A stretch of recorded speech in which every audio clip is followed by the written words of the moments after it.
প্রবল ভারী বৃষ্টির ফলে মনু চৈল্যাংটা এলাকার বিস্তীর্ণ অঞ্চল প্লাবিত হয়ে পড়েন। বহু পরিবার ঘরছাড়া হয়ে চরম দুর্ভোগের শিকার হয়ে অসংখ্য বাড়িঘরে কোমর সমান জল ঢুকে পড়ায় পরিস্থিতি মারাত্মক ও ভয়াবহ আকার ধারণ করে।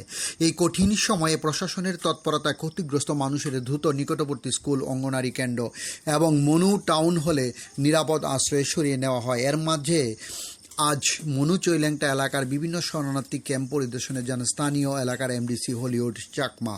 তিনি মাধবচন্দ্র দ্বাদশ শ্রেণী স্কুলে গিয়ে আশ্রয় নেওয়া পরিবারগুলির সঙ্গে কথা বলেন এবং তাদের সমস্যার কথা শুনেন এবং সশরীরে দুপুরের খাবার পরিবেশনে কার্যক্রমে অংশগ্রহণ করেন এবং সহযোগিতার হাত বাড়িয়ে দেন।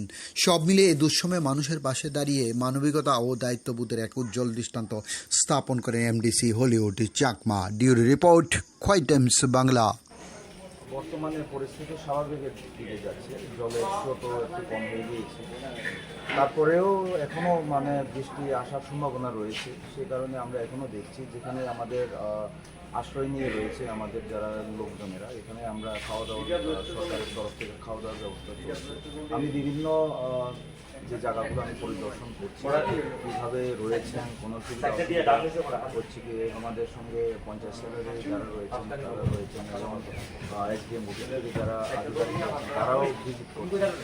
আমি এখন বর্তমানে আমাদের মাধবচন্দ্র ক্লাস স্কুলে রয়েছে, প্রায় 190 জনের মতো লোক এখানে খাওয়া দাওয়া করছেন রয়েছেন। আমি আশা করি পরিস্থিতি স্বাভাবিকের দিকে যাবে 1-2 দিনের মধ্যে, এবং যদি না যায় তারপরে আমরা প্রশাসনের সঙ্গে আলোচনা করে কীভাবে এটাকে করা যায়, কীভাবে তাদেরকে সহযোগিতা করা যায় সেই চেষ্টাতে আমরা রয়েছি।